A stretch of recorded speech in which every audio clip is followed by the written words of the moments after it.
أعوذ بالله من الشيطان الرجيم. سورة المدثر مكية، وهي 56 آية، وفيها ركوعان. بسم الله الرحمن الرحيم. يا أيها المدثر قم فأنذر وربك فكبر وثيابك فطهر والرجز فاهجر ولا تمنن تستكثر ولربك فاصبر فإذا نقر في الناقور فذلك يومئذ يوم عسير على الكافرين غير يسير.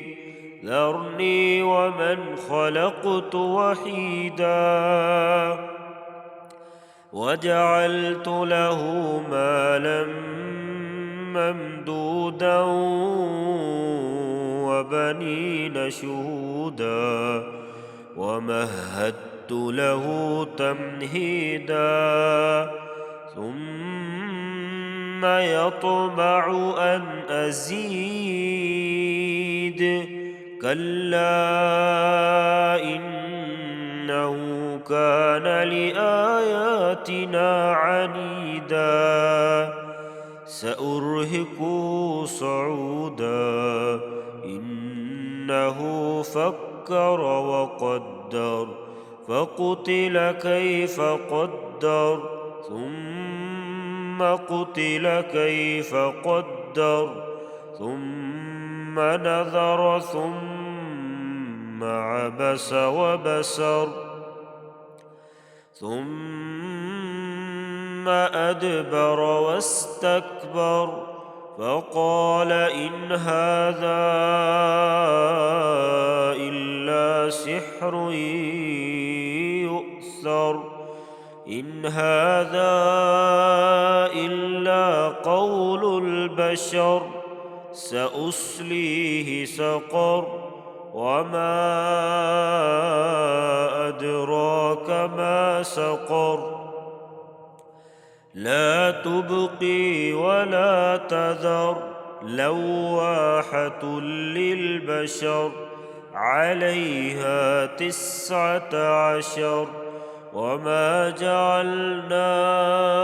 أصحاب النار إلا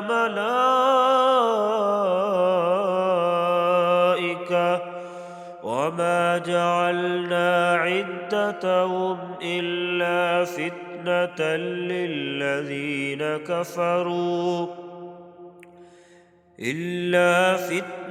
للذين كفروا ليستيقن الذين أوتوا الكتاب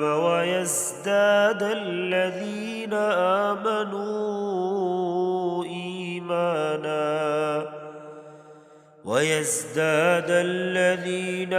آمنوا إيمانا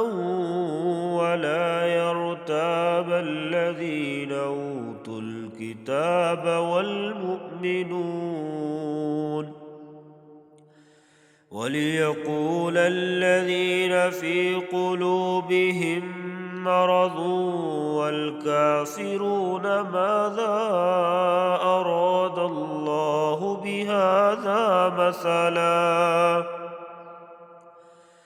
كذلك يضل الله من يشاء ويهدي من يشاء وما يعلم جنود ربك إلا هو وما هي إلا ذكرى للبشر كلا والقمر والليل إذ أدبر والصبح إذا أسفر إنها لإحدى الكبر نذيرا للبشر لمن شاء منكم أن يتقدم أو يتأخر كل نفس بما كسبت رهينة إلا أصحاب اليمين في جنات يتساءلون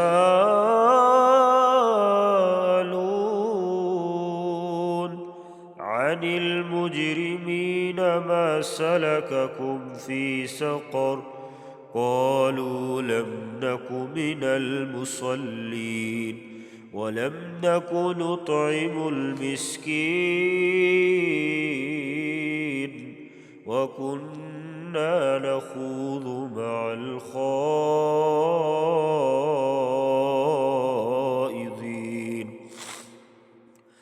وكنا نكذب بيوم الدين حتى أتانا اليقين فما تنفعهم شفاعة الشافعين فما لهم عن التذكرة معرضين كأنهم حمر مستنفرة فرت من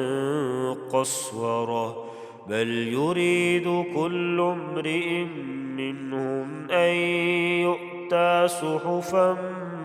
منشرة كلا بل لا يخافون الآخرة كلا إنه تذكرة فمن شاء ذكره وما يذكرون إلا أن يشاء الله هو أهل التقوى وأهل